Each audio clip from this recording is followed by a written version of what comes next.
সমবায় সমিতির মাধ্যমে ক্যাপসিকাম আবাদে নজর কেড়েছেন কুষ্টিয়ার কুমারখালী উপজেলার ২৭ কৃষক। সমিতির সদস্যরা লিজ নিয়েছেন বিশাল জমি। রোপণ করা ক্যাপসিকামে চলতি মৌসুমেই ১৪ লাখ টাকারও বেশি লাভের আশা তাদের। সংশ্লিষ্টরা বলছেন, উচ্চ ফলনশীল ফসল আবাদে দেওয়া হচ্ছে সব ধরনের সহায়তা।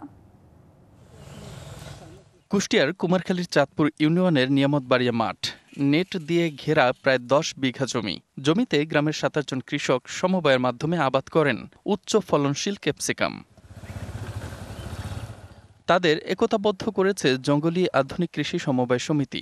গেল ডিসেম্বরে প্রায় ১০ বিঘা জমিতে ২৫,০০০ চারা রোপণ করেন তারা। এখন প্রতি সপ্তাহে কমপক্ষে ১ টন ক্যাপসিকাম স্থানীয় বাজার সহ পাঠানো হচ্ছে ঢাকায়। মালটা তোলার পরে আমরা প্যাকেজিং করে কুষ্টিয়াতে পাঠানো হয় এবং ঢাকাতে ওই প্যাকেজিংয়ের মাধ্যমে পাঠানো। তো এভাবে সম্মিলিত কৃষি করলে নিজেদের কাজ তো নিজেরাই করা যায়। যেমন আমরা এখানে আমাদের ২০০+ এই সমিতিতে কৃষক ছিল, সেখান থেকে আমরা মাত্র ২৭ জনকে এখানে নিয়ে আসতে পারছি। সমবায়ের মাধ্যমে সবার সমান বিনিয়োগে ক্যাপসিকামের এই উদ্যোগ। আমরা এই সমিতিতে ২৭ জন সদস্য। শাইনি চুলে এখন হবে সব হেয়ারস্টাইল। সিল্কোর দ্বিগুণ শাইনি চুল প্রতিদিন।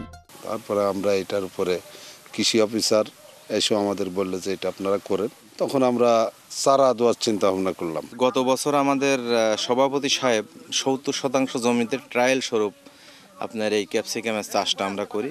উচ্চমূল্যের ফসল চাষে কৃষকদের পরামর্শ, উপকরণ দেয়া ও প্রশিক্ষণ কার্যক্রম পরিচালনা করছে কৃষি বিভাগ। ক্যাপসিকাম একটা উচ্চমূল্য ফসল, এটা চাষবাস করতেও অনেক খরচ লাগে।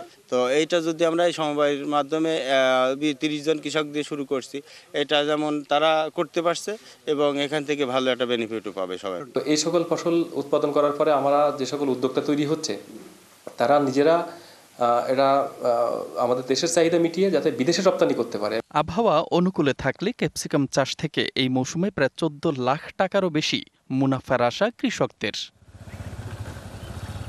DBC news desk.